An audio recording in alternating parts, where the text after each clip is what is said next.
Hello my dear students, welcome to the session. बेटा complex analysis का एक बहुत बढ़िया क्वेश्चन आपके सामने लिखा हुआ है। ये क्वेश्चन का यूज़ आपका नेट 2025 मैथमेटिक्स के एग्जाम में भी हुआ था और मैंने आपको बोला भी था कि ये रिजल्ट आपको अलग से मिल जाएगा। आइए ज़रा इसको प्रूफ करते हैं। If F is entire then maximum of mod में F Z minus Z bar, मतलब ये जो फंक्शन है इसका मैक्सिमम यूनिट सर्कल के ऊपर ग्रेटर देन इक्वल टू 1 है। कुछ बच्चे सोच रहे होंगे कि आप यहाँ मैक्सिमम मॉड्यूलस थ्योरम का यूज करेंगे। बेटा वो होगा नहीं, आप करके देख लीजिएगा। वैसे भी उसके लिए पूरा फंक्शन आपका एंटायर होना चाहिए, ये पूरा फंक्शन एंटायर नहीं है अभी। चलो छोड़ो, हम अदरवाइज कर लेते हैं। आइए जरा बेटा, मैं दो तीन रिव्यूज दे रहा हूँ, जरा ध्यान दीजिए। सबसे पहले आपका एम एल फॉर्मूला, इसी को बोला जाता है एस्टिमेशन थ्योरम।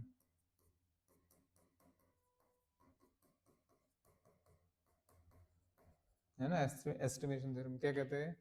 ये कहते हैं integral of F Z D Z over gamma. Gamma इसका जो मॉड है बेटा, mod this will be less than equal to capital M and this is your L.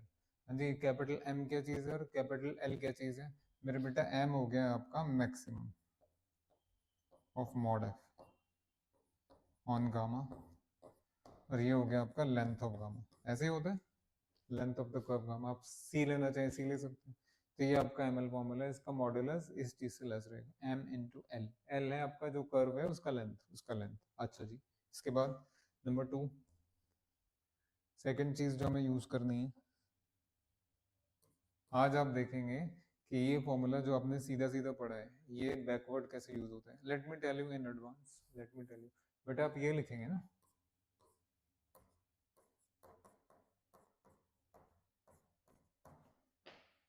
यही तो लिखोगे और क्या लिखोगे?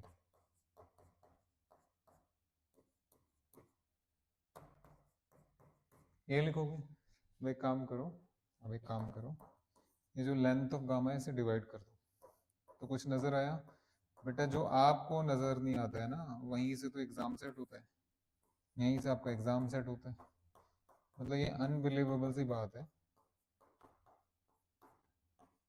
यस, अगर आपको किसी फंक्शन का मैक्सिमम, मतलब maximum of mod F Z चाहिए किसी कर्व गामा पे, तो उसके लिए ये रहा आपका लोअर बाउंड।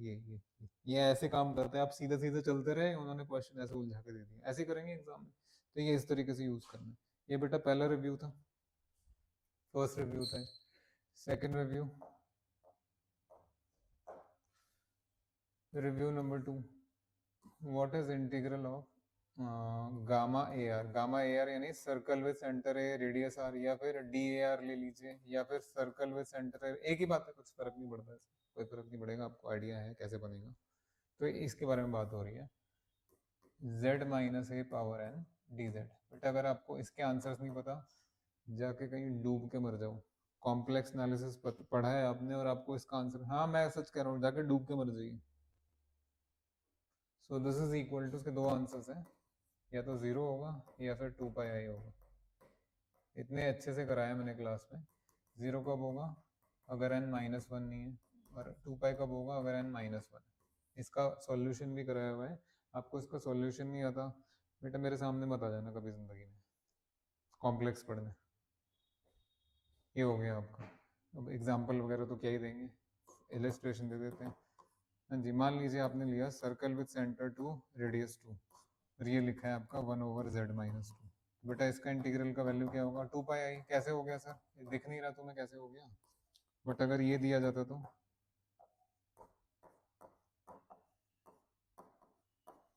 इसका आंसर क्या होता? जीरो। इतना आइडिया तो है ही आपको। चलिए बढ़िया। रिव्यू नंबर 3, वो लिखने की आवश्यकता नहीं है मुझे। कॉशीज थ्योरम क्या कहता है बेटा? कॉशीज थ्योरम, मोरीरास थ्योरम, पता नहीं क्या कहना हमें, डर भी लगता है भाई बड़े बड़े लोगों का नाम लेने से। बेकार में कहीं ऊपर सुन लिया उन्होंने और मेरी क्लास लगा दी वहां जाके, फिर हमें भी तो वहीं जाना है ना अल्टीमेटली। तो बेटा ये कॉशीज थ्योरम क्या कहता है? If F is analytic within and on a close curve C, if F is analytic within and on on a close curve C, then उसका इंटीग्रल ओवर सी जो होगा F Z D Z का, वो F Z का वो zero हो जाएगा। है ना, ये पढ़ा है आपने, सबने पढ़ा है, सबने पढ़ा है। बेटा बस ये दो तीन चीजें यूज करके अब हम कमाल करने जा रहे हैं, ध्यान से देखिएगा। हमें निकालना है ये चीज निकालना है। मैक्सिमम इस फंक्शन का मॉड z इक्वल टू 1। मैं जरा 2-3 नोट्स बता दूं आपको, बहुत ध्यान से देखो बेटा प्लीज, विद नो डिसरिस्पेक्ट। पहला नोट कि इसकी जगह ये भी आ सकता है। वो कैसे हो गया सर?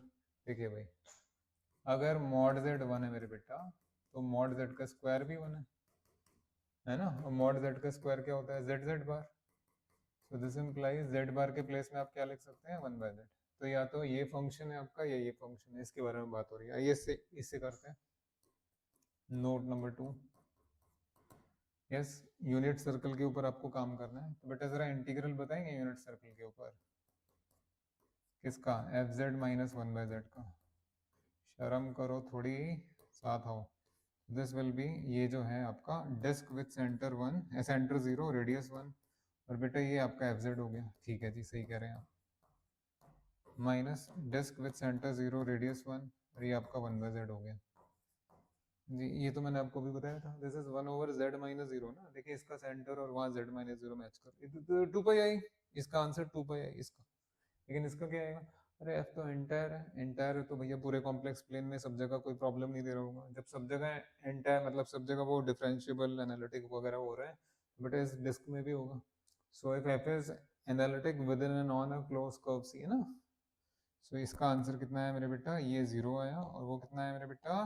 2 पाई आया है। तो इस इंटीग्रल का आंसर ये आपका माइनस 2 पाई आया है। अब आप कहेंगे सर इसमें इंटीग्रल, शांति शांति शांति शांति, इंटीग्रल नहीं निकालना, लेकिन इसकी हेल्प से करेंगे। शांति व्यवस्था बनाए रखें, सब होगा, आप ही के लिए हो रहा है सब कुछ। देखते जाओ, बहुत ध्यान से देखना, बहुत क्लासिकल चीज है भाई, बहुत प्यारी, बहुत मीठी। देयरफॉर ये integral fz minus 1/z dz, इसका वैल्यू है minus 2 pi I.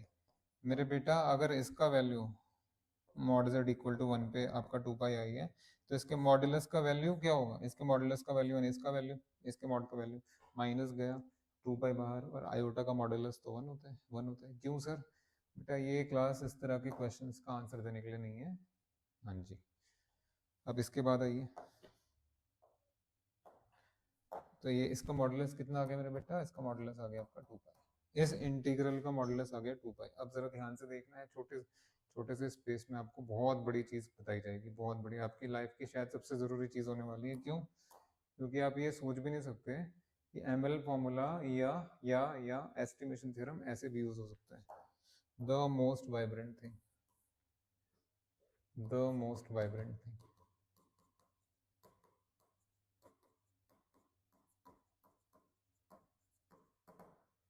mod of, yes, mod of integral mod z equal to 1 fz minus z dz, and fz minus 1/z dz। इसका जो मॉड है मेरे बेटा, वो लेस देन इक्वल टू होगा m into L.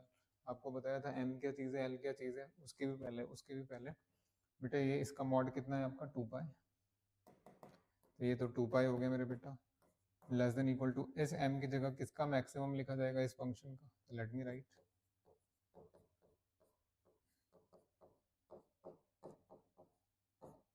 On mod z equal to 1 पे maximum ले रहे हैं आप, बढ़िया।